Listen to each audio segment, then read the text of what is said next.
এই যে দেখো, দাঁড়াও, এখানে একটা দরজা, এই দরজাটা তো বুঝতেই পারছো, দরজাটা খুললে মাঝখান থেকে সিঁড়ি গেছে ছাদে যাওয়ার, দোতলা তিনতলা, আর ওপারে রয়েছে, আর ওই দিকে রয়েছে পেছনের ফ্ল্যাটটা। তোমাদের তো আগেও দেখিয়েছি আমি ভিডিও করে, বুঝতে পেরেছো তো? এই দরজাটা খুললে মাঝখান থেকে সিঁড়ি চলে গেল ওপরে, ছাদে আর দোতলা তিনতলায় যাওয়া, আর ওই রকমই এদিকে যেরকম দেখছো ওদিকেও একটা ফ্ল্যাট রয়েছে। তোমরা জেনেই গেছো এতদিনে। তো এই যে দেখো, এই যে ওপরে একটা স্টোরেজ মতো রয়েছে, বুঝেছো? ওটার পরে ওই একটা ওই পাল্লা মতো করা হবে আর কি, যাই হোক।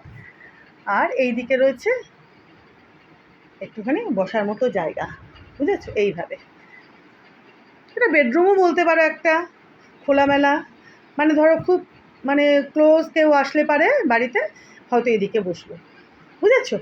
এই যে দেখো, দেখো বন্ধুরা, দেখেছো? দেখো,